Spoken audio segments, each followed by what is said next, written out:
Is your best friend being a jerk to you? No, not that best friend, the other one. Let's talk about it.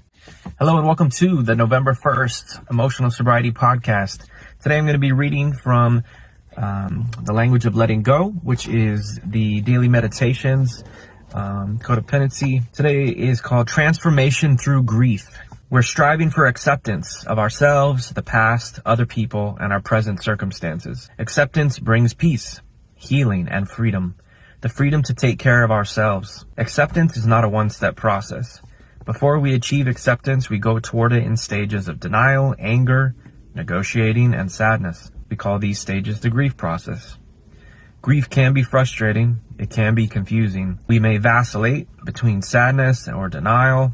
Our behaviors may vacillate. Others may not understand us. We may neither understand ourselves nor our own behaviors while we are grieving our losses. Then one day, things become clear. The fog lifts, and we see that we have been struggling to face and accept a particular reality. Don't worry. If we're taking steps to take care of ourselves, we'll move through this process at the exact right pace. Be understanding with yourself and others for the very human way we go through the transition. Prayer, today I'll accept the way I go through change. I'll accept the grief process and its stages as the way people move through loss and change. And, being understanding with ourselves, that can be the hardest thing sometimes, Earlier this week, I was picking at a scab on my new tattoo, and because if you pick at it and you pull up a scab, it can pull the ink out and it can kind of ruin the tattoo. So as I did it, I said to myself out loud, don't be an idiot. I was like, hold on. That's a bit harsh. I don't need to be that harsh on myself. It doesn't really serve any purpose. It's not positive. It's not healthy. It's not going to help me grow. And, then I started reflecting on sometimes in meetings, myself or other people will end when they're sharing by saying, and I'll shut up now, and verbally flogging themselves. And somewhere along the way, we've adopted this mentality that somehow beating ourselves up verbally is somehow some form of humility. And it's not. It's not humility. It's abuse. It's reflective of somewhere in the past, maybe when we're younger, because we don't have the experience to prove otherwise. When someone told us we weren't worth something, or we didn't matter, or we're not good enough, whatever, that boundary just got bulldozed and we just accepted it. And that's how, it's hard for some of us to have boundaries, especially with codependency, having boundaries where people just trample on them and we abandon ourselves, and then we build up that resentment towards them because we chose, make no mistakes about it. We chose to let these people walk over those boundaries, but over time, we just forgot they're even there and we just accepted it as reality. Nobody cares. And that's where fuck it comes into play. Fuck it. Nobody cares. I'm not going to care about myself. I'm just going to burn my life to the ground. And, being kind with ourselves can be really difficult. But, for me, working the steps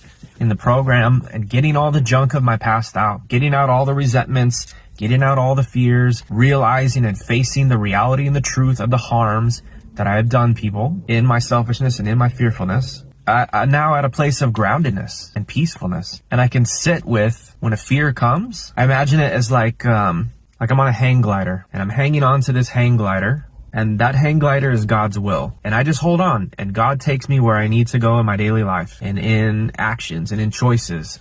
And as I'm on that hang glider, things will come by and I'll see a car of somebody I once knew, and it'll trigger a memory or a fear or an anxiety. And I have the choice. I can hang on to where I am in God's will, or I can grab on to that thing as it's passing me by, grab it and let go of God's will and go with that fear and let it take me somewhere I don't really want to go. That's if I react to it.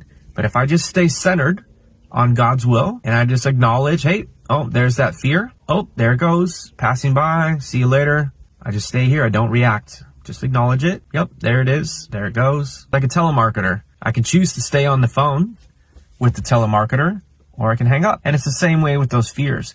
But if we don't face the reality of our resentments, we won't be able to do that. We won't be able to sit with it. We'll react like an angry dog when you try to touch it, an abused dog that is just in pure defense mode, that attacks every little thing that comes towards it. But once we get the wreckage of our past out, we get rid of the resentments, we get rid of the fears, we can face those insecurities and sit with them. And when they arise inside of us, be like, hold on, okay, why am I really feeling this about this person? Why am I feeling resentment towards this person? Why am I feeling insecure about something this person's doing? They're not directly harming me. And now I can sit with that and I can see where it's coming from and what inside of me is not healed. So those pain points, when I feel those things, those disturbances, it's a compass. It leads me directly where I need to go to heal.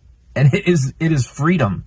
It is pure freedom to have that ability now in sobriety. And the other day I was thinking about, the things that I was saying to myself, being hard on myself. And it made me think of this video I saw the other day where there was a guy inside of the holodeck on Star Trek. And if you don't know what that is, it's essentially like a virtual reality room, and you can tell it to do whatever you want. Have any kind of world or situation pop up. And there was a guy in there, and he was talking to a second version of himself.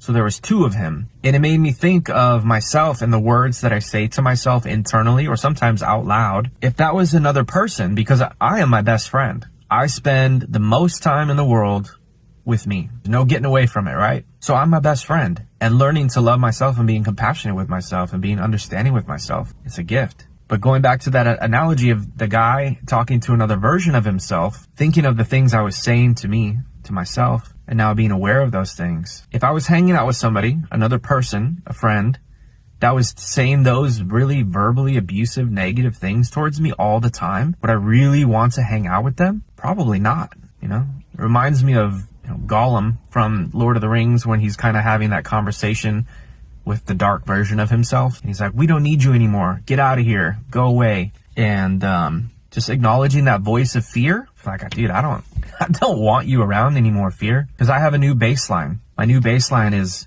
living in serenity and living in peace and tranquility and truth and being able to face everything and be honest about it and not run from it. It's the best thing in the world. And that came through making the choice to be sober and just giving me the mental and emotional clarity to face everything and know that it's going to be okay and I can handle it no matter what. And, now I can hold emotional safe space for other people. And I'm not just completely triggered by every tiny little thing that might rub against my insecurities or fears or wounds, because I've had the ability to face them and heal them. And it's an ongoing process, of course. It's not about perfection. It's about progress. But yeah, so I want to encourage you to be kind to yourself. Become aware when you start saying things out loud, negative towards yourself. Where'd that come from? Is that a parent who said those things to you growing up and you just adopted it as, oh, well, that's just how people treat me? That's a boundary. Maybe it's time to reevaluate your boundaries of how you treat yourself, because you're going to allow other people to do it too. Just know that you're worthy of love. You're worthy of goodness.